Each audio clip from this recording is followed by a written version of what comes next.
Hello mga Papa, what's up? Ka-Convoy King, Papa Bench is back. Ayan, nakita nyo ba yung nasa likuran ko? Ayan, haba niyan. Ayan, yun. Yan po yung pakpak ng wheel. Ayan pa sa kapila. Ayan, mga pakpak po ng windmill yan. Ayan o, ganyan kalalaki. Kung susukatin yan, truck natin, tsaka yung isang trailer natin. Nagputol kasi tayo ng trailer dito sa Aalborg, Denmark. Ayan mga Papa, kung susukatin natin yung mga windmill ngayon, siguro nasa mga 5 trailer ang haba niyan.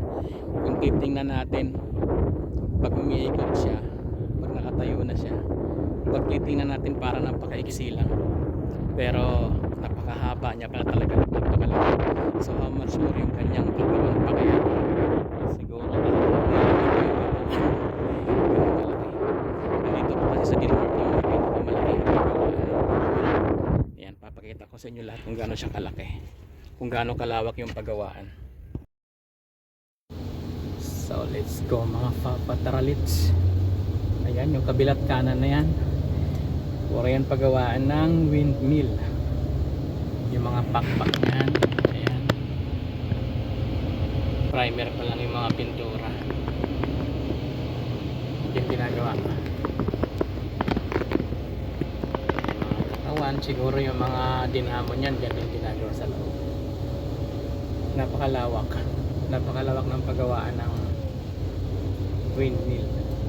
Tapos ang pagta-transport nyan, meron siyang napakahabang heavy lift na truck, tapos merong escort. Hindi pwedeng walang escort pagka nagta-transport ng ganyan. Ayan mga Papa, no? Ayan, no? Pakpak pa lang yan. Haba niyan. Napakahaba ng pakpak. Pakpak pa lang yan, wala pa yung katawan. Ayan siya mga Papa, no?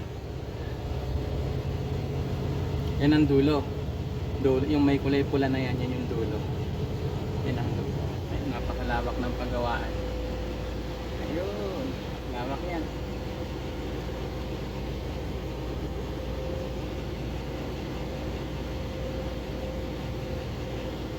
Ganda. Dito lang sa Denmark natatagpuan yan ganyang kalawak na paggawaan. Paggawaan ng windmill.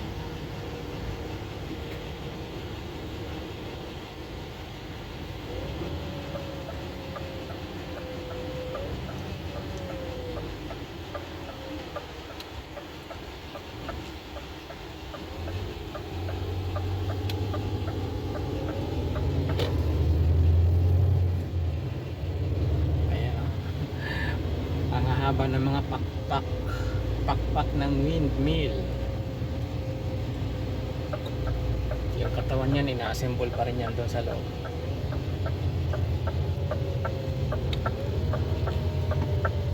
Ayan pa, ganong kalawak yung paggawaan. Meron pa doon, napakalawak. Ayun, dami pa doon, oh, mga ginagawang pakpak. Ayan. Tapos ito naman siya, yung mga nakabalot na kulay puti, yan yung pinapasok doon sa loob ng katawan. Yan, mahaba din yan. Nandyan yung mga lahat ng electrical sa loob. Ayan siya, haba niyan. Yan yung pinapasok dun sa loob ng katawan ng windmill. Ayan. Tapos yung mga nandun sa loob, nandun yung mga katawan niya, ina-assemble, dinudugtong-dugtong. Ayan, sa loob niya. Ito, paggawaan. Ayan pa, napakalawak.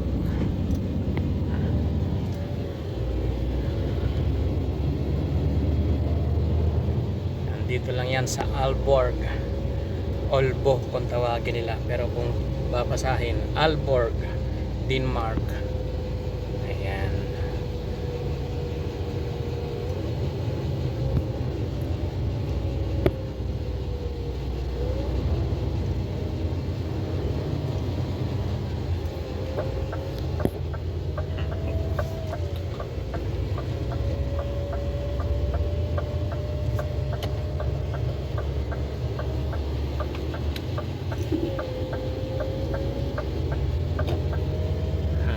Ayun, meron pa.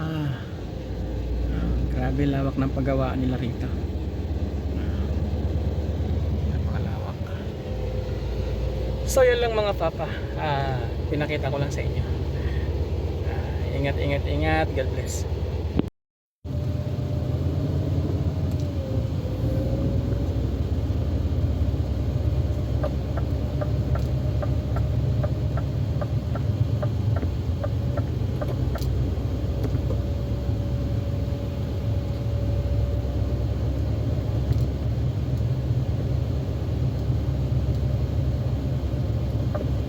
Ayan, may pahabol pa mga papa.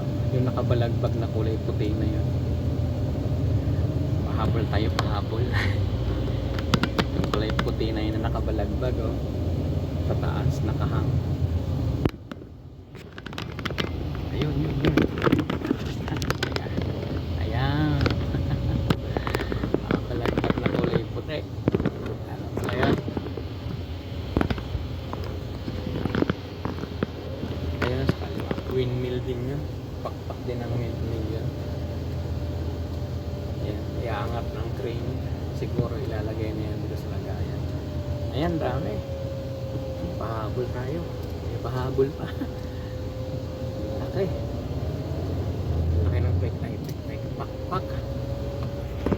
Pak ng windmill. Ayan pa.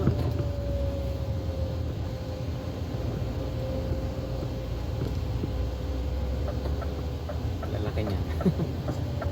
Galing.